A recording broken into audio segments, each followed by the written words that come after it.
Hello everyone, I'm Professor Geek, and welcome to day 21 of my 31 Days of Halloween reviews. Today I'm covering a direct-to-DVD animated film that I knew I was going to cover when I first started planning these 31 review vlogs, but I didn't think it was going to be a great film. I thought it was definitely worthy of covering. It was very much within the genre that I wanted to look at, and I thought it would be fun, just fun.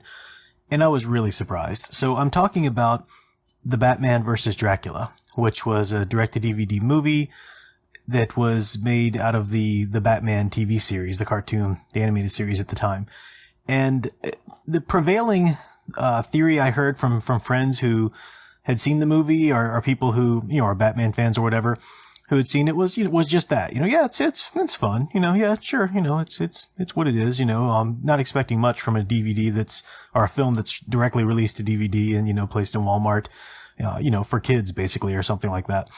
I was really surprised. I liked this movie so much more than I thought I would. It's really, I'm still kind of blown away by it. So I'll tell you why I have that reaction. And then, if you've seen it, I'd love to hear what you think, or if maybe, hopefully I've intrigued you a little bit and you want to either go back and take a second look or seek it out for the first time. So the movie did come out of the series, which was the Batman, and the Batman animated series, it gets a bad rap. It is not anywhere near, of course, the praiseworthiness of the Bruce Timm animated series. It was the first animated series of Batman, just the solo Batman, to come along after the Bruce Timm series, I believe, in all of that universe. So it had heavy shoes to fill. And I really think it did a pretty admirable job to begin with. There was this weird tonal shift around season 2, I think. When the series begins, Dwayne Capizzi is if I'm pronouncing that right, he's the executive producer, writes a lot of the episodes, and the series is really about Batman as he starts out. Just really starting out. He's just gotten going. So you're not getting an origin story per se, but he's basically just had boots on the ground in Gotham. And, there's no Commissioner Gordon or anything like that. The police are still, after the Batman, and he is called the Batman because he's this, force of urban myth kind of in the city. So that was a great place to start. That's some place that the Bruce Timm series had begun well after, of course, because in the first season of Batman the Animated Series, he's already got Robin and all of that going on. So it was a good place to start. And they really, the feel of the series, which also carries over the feel of the movie, is a great gothic feel to the universe, a good scene design and animation and stuff like that. But the setting, it did a great job of evoking a gothic environment without copying the Bruce Timm. So the Bruce Timm universe and that look of that series is very film noir. They had painted all of the cells black before they would paint the art onto it, so they could just really deal heavily in shadows.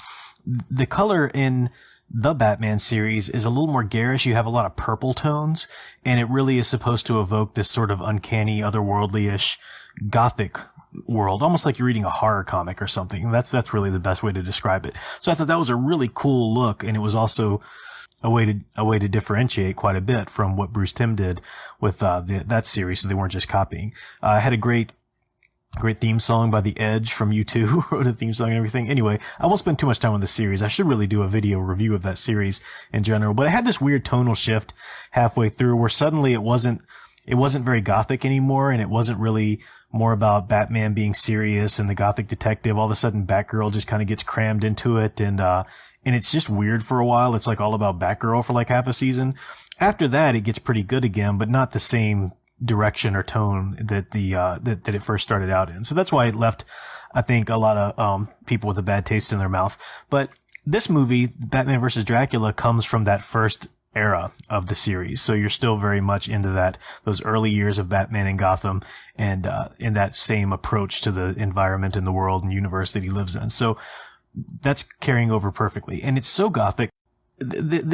I've talked before in my video on the Batman problem how storytellers, at least filmmakers and people on TV and such, really don't even care about the detective aspect of Batman anymore. He's just all more, he has to be a paramilitary thug. He's a vigilante. He's the Punisher. That's all they really care about. He's not this detective and like he is in the comics. And that's just, tragic loss that storytellers don't understand that aspect of the character. But I qualify that in saying that he's supposed to be a gothic detective. And that's a very specific type of detective and genre as well.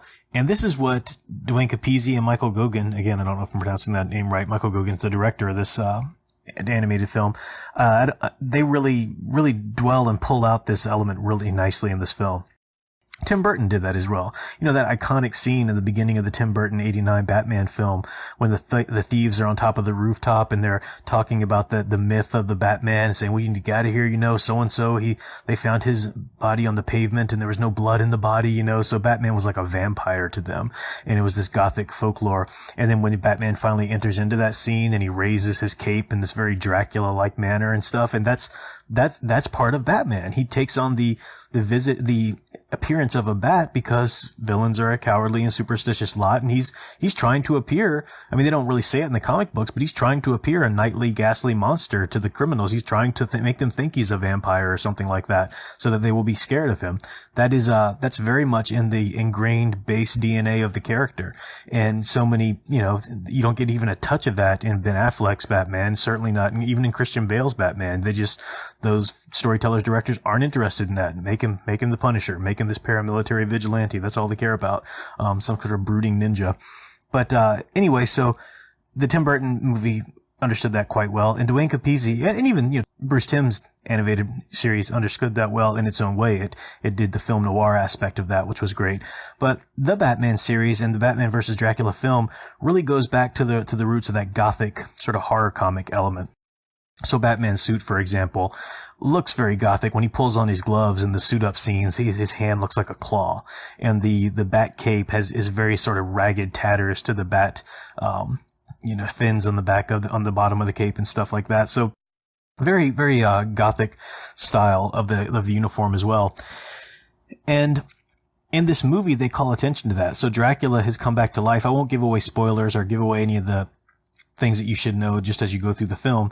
But Dracula finds himself coming back to life in Gotham City, and he hears about the Batman, and he's really intrigued because he realizes he sees his own influence in that. Somebody else is going around at night dressed like a bat.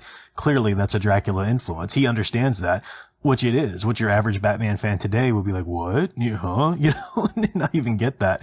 So that was really cool to call attention to that. And throughout the film's quite long for an animated film for children. It's an hour and 20 minutes, which is certainly longer than any of the episodes of the Batman had to really flesh out a story, even the two-parters. So it's nice that they've got a little space there. If they had a little bit more time, they could have even fleshed it out more. But you have this conflict between Batman and Dracula, and how it does sort of force Bruce to face his own gothic side a little bit. I think that's nice. There's some amazing parts in it. The film even kind of pays homage to the Tim Burton 89 film. We have Vicky Vale, who's a major player in this movie, and she was in the Batman series occasionally, but hardly much at all. She wasn't really a big character in that. She's certainly the damsel in this film, which is great. She sort of fulfills the Lucy/Mina role of Dracula, as well as the Batman damsel to save, and she's a great character in here as well. But she was, of course, in the Batman 89 film, and she was just obsessed with Bruce Wayne to the point where she was doing some journalistic investigating of him and then learning about his parents and stuff like that. And she does that in this movie as well. So I think it's a little bit of a nod to that 89 film, which is nice.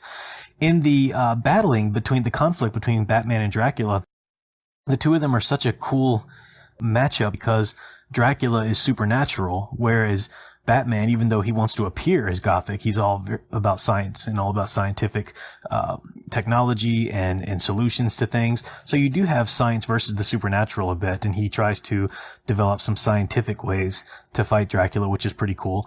And then you have that battle of wills. So vampires, or Dracula especially, okay, Dracula is known for being able to hypnotize his victims.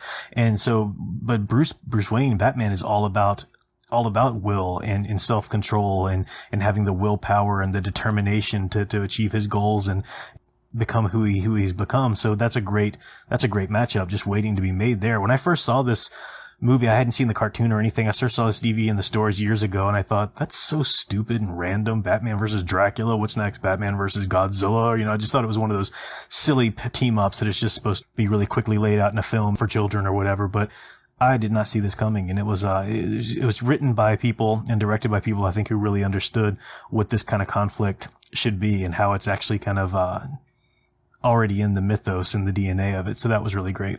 The one thing I would have liked to have seen a little bit better.